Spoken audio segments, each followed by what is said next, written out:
Bonjour Président, merci de répondre à notre invitation pour cette interview exclusive. Nous allons parler du Comité national olympique et sportif béninois. Nous allons parler de nos athlètes, de l'avenir de nos sportifs. Merci beaucoup. Vous êtes un monument de notre sport, très connu dans le milieu du hand. Vous avez fait du sport de haut niveau, une culture de sport. Et c'est d'ailleurs pour ça que nous allons nous replonger à nouveau dans notre sport, dont la participation du Bénin aux JO. En quelle année le pays a participé pour la première fois aux Jeux olympiques? La première participation de notre pays, au moment où il s'appelait le Dahomey, remonte en 1972.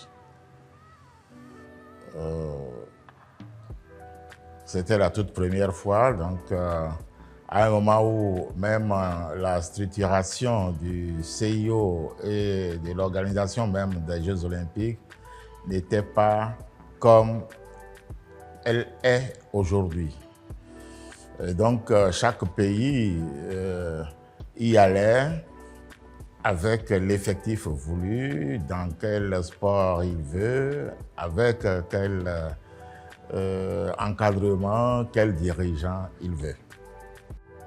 De 1972 à 2000, si on vous posait la question de savoir qui ont été les athlètes qui ont marqué l'histoire des Jeux olympiques côté béninois ou qui ont fait des progrès dans les Jeux?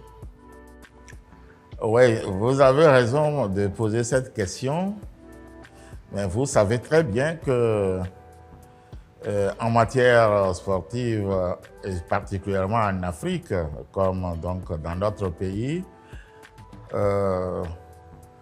les progrès sont relatifs. Le niveau mondial du sport en 1972 n'est pas celui d'aujourd'hui. Vous comprenez donc qu'en 1972, et comme depuis toujours, depuis 1896, où ont eu lieu les premiers Jeux olympiques de l'ère moderne, c'est des athlètes les plus performants de chaque pays qui s'y retrouvent. Ainsi, dans notre pays, en 1972, nous y étions avec beaucoup de boxeurs. Malheureusement, ce n'étaient pas les boxeurs les plus connus du Bénin dans le temps, les Espedi, Mocho et autres qui y étaient, parce qu'eux, ils étaient déjà dans le professionnalisme.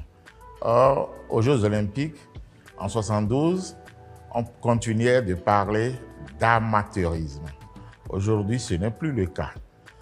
La charte olympique n'a pas encore décrété le professionnalisme de manière ouverte, mais on recherche la concrétisation, la réalisation du célèbre Citius, Altius, Fortius, c'est-à-dire plus loin, plus haut et plus fort.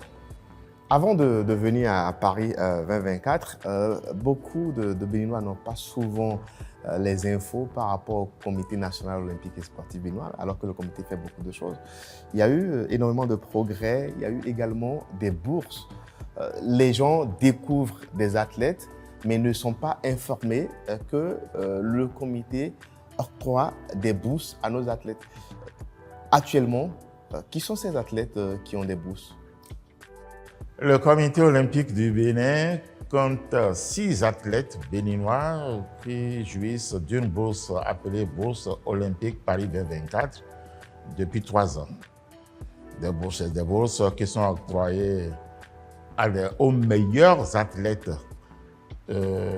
déterminés par leurs fédérations respectives. Ainsi donc, en athlétisme, nous avons Odile Avanwadou, nous avons Noélie Yarigo. C'est les 2 athlètes en athlétisme qui sont bénéficiaires de la bourse olympique Paris 2024, par exemple, depuis bientôt 3 ans. En aviron, nous avons Prével Rekanti, que je crois les Béninois ont commencé par connaître, parce qu'il était aux Jeux olympiques représentant le Bénin à Tokyo. Nous avons le judo, dont le bénéficiaire s'appelle Dosiovo Celtius. Ensuite, il y a la natation, où on a une de nos compatriotes dont les parents résident à Dakar. Il s'appelle Nafissatou, qui était aux Jeux de Rio, qui était également aux Jeux de Tokyo. Ensuite, il y a eu une jeune compatriote en tennis, une certaine Naomi Gloriana. Elle a fait fureur sur tous les cours de tennis. Elle a été également donc boursière olympique. On comprend donc, Monsieur le Président, que la bourse aide énormément les athlètes et on a vu les performances d'une athlète dont très peu de Béninois parlent, alors que c'est une athlète de renommée internationale et surtout taiseuse et performante. Je fais allusion à Odile Arouanou, la seule athlète béninoise d'ailleurs à remporter 2 médailles d'or au championnat d'Afrique d'athlétisme. Quel a été l'impact en fait de la bourse dans le choix de sa carrière et surtout dans la suite de sa carrière? Vous avez très bien fait d'évoquer le cas de Odile Arouanou. Ben, vous savez, chacun sa chance. C'est une athlète exceptionnelle puisqu'elle a choisi de faire du sport dans une des disciplines les plus dures où vous êtes seul athlète et pendant une compétition en 2 journées, vous êtes obligé de parcourir 7 épreuves successives. Odile Arouanou, je crois que quelque part la nature lui a permis d'atteindre là où elle est maintenant parce que c'était une fille récupérée de ce qu'on appelle aujourd'hui les classes sportives. Ça ne s'appelait pas classe sportive.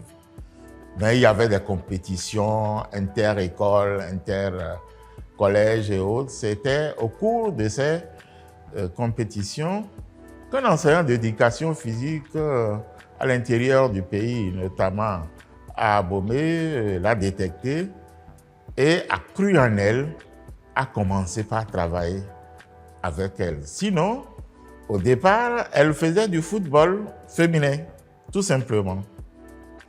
Mais voyant sa morphologie, voyant ses aptitudes et tous ses déplacements, ce monsieur a vu que cet athlète peut mieux faire pour le pays et l'a orienté vers l'épreuve qu'on appelle heptathlon. C'est une épreuve vraiment dure. Dure dans la mesure où vous finissez par exemple la course de 100 mètres haies. Les 100 mètres déjà, ce n'est pas une épreuve simple et vous faites 100 mètres haies. Vous finissez, vous devez aller faire la longueur, soit en longueur, vous devez faire le lancer de javelot, vous devez faire le lancer de poids, vous devez faire le saut en hauteur pour clôturer avec les 800 mètres. Ce n'est pas simple. Mais cette fille a fait honneur à son pays. C'est une brave dame. Je crois que le pays mettra du temps à se faire une relève de sa catégorie. Monsieur le Président, à l'heure actuelle, au moment où nous sommes en train de réaliser cette interview, il paraîtrait qu'il y a 2 athlètes qualifiés directement pour les des JO. Il y a un qui n'est pas très connu, on parle de Valentin Winator. Est-ce que c'est confirmé? C'est confirmé, c'est 100%. Il est qualifié. C'est un jeune compatriote qui fait partie, dont les parents sont dans la diaspora, ils résident en France. Et ils ont tenu à pousser cet enfant pour qu'il puisse s'essayer. Ça leur a marché. Je vous assure que le comité olympique n'y a pas mis un radis. Parce qu'on voit quand même des gouvernement béninois. Médailles de bronze à son actif. On peut inscrire les médailles de bronze aux compétitions ci-après. Open d'Afrique de Tunisie 2024, Open d'Afrique de Yaoundé 2023, Open d'Afrique de Dakar 2023 et Open de Niamey 2023. Il a raflé tout ça sans aucune aide du comité olympique, sans aucune aide de l'État béninois. Mais dès qu'il est rentré dans les qualifiés, je vous assure que le comité olympique s'en occupe comme cela se doit. Et profite d'ailleurs pour s'occuper aussi un peu de sa fédération. Parce que pour qu'on en arrive là, la fédération a dû jouer une bonne partition. Monsieur Winator, cet athlète, il faudrait que nos compatriotes comprennent qu'il vient de faire son entrée dans le giron des performances, dans le giron des athlètes sur qui on peut compter. Et que ce serait trop espérer de lui que de penser que déjà au prochain jeu, il reviendra avec une médaille pour le pays. On a donc Winator, on a Arrigo qui sont directement qualifiés. À l'heure où nous échangeons, Monsieur le Président, est-ce qu'il y a d'autres athlètes qui sont qualifiés ou qui seront qualifiés selon le ranking? Il y a l'universalité. L'universalité, malgré tout le travail qu'abat aujourd'hui l'équipe dirigeante de la Fédération béninoise de natation, nous n'avons pas pu encore enregistrer un athlète qui fasse une qualification directe dans cette discipline. Mais nous avons des chances que pour les Jeux olympiques de la jeunesse en 2026 à Dakar, le Bénin puisse se faire parler de lui à travers la natation. Monsieur le Président, on a parlé des personnes valides. On ne peut pas conclure cet entretien sans parler des personnes en situation de handicap. Il y aura les Jeux olympiques pour les personnes valides et après il y aura les Jeux paralympiques. Comment le Comité national olympique accompagne les personnes en situation de handicap qui vont prendre part à ces Jeux? L'organisation de cette catégorie de compatriotes en sport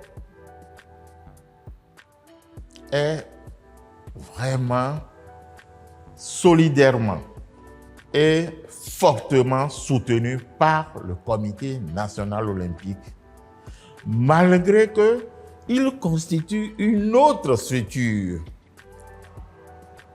Si vous prenez au plan international, vous venez de dire qu'après les Jeux olympiques, il y aura les Jeux paralympiques. C'est dans les mêmes installations. Mais ils ont leur cadre technique différent. Ils ont leur sport différent. C'est les mêmes sports, mais pratiqués de manière différente parce que vous comprenez, par exemple, il faut du basket en fauteuil roulant. Il faut des capacités différentes. Donc, au plan international, je disais que leur sommité, comme pour nous, ça s'appelle le Comité international olympique, chez eux, ça s'appelle le Comité paralympique, le Comité international paralympique, CIP. Ainsi donc, contrairement au nom que nous avons donné dans notre pays à nos compatriotes en situation de handicap qui pratiquent du sport, où on les a appelés pendant longtemps le handisport, non? C'est dans chaque pays, la représentation du CIP s'appelle le CNP, Comité national paralympique. Ainsi s'y trouvent des fédérations de chaque handicap. Et ils se mettent ensemble pour constituer leur sommité appelée CNP, Comité national paralympique. Et nous sommes très liés. Nous sommes très liés. Et aujourd'hui, je vous assure, c'est un comité qui dispose déjà d'au moins un athlète qualifié pour les Jeux paralympiques. C'est très important. Fissa Lachiba. Voilà. Merci beaucoup, Président. Merci infiniment. Merci. Merci infiniment. Ça, on va bien l'exploiter. Merci beaucoup. Merci beaucoup.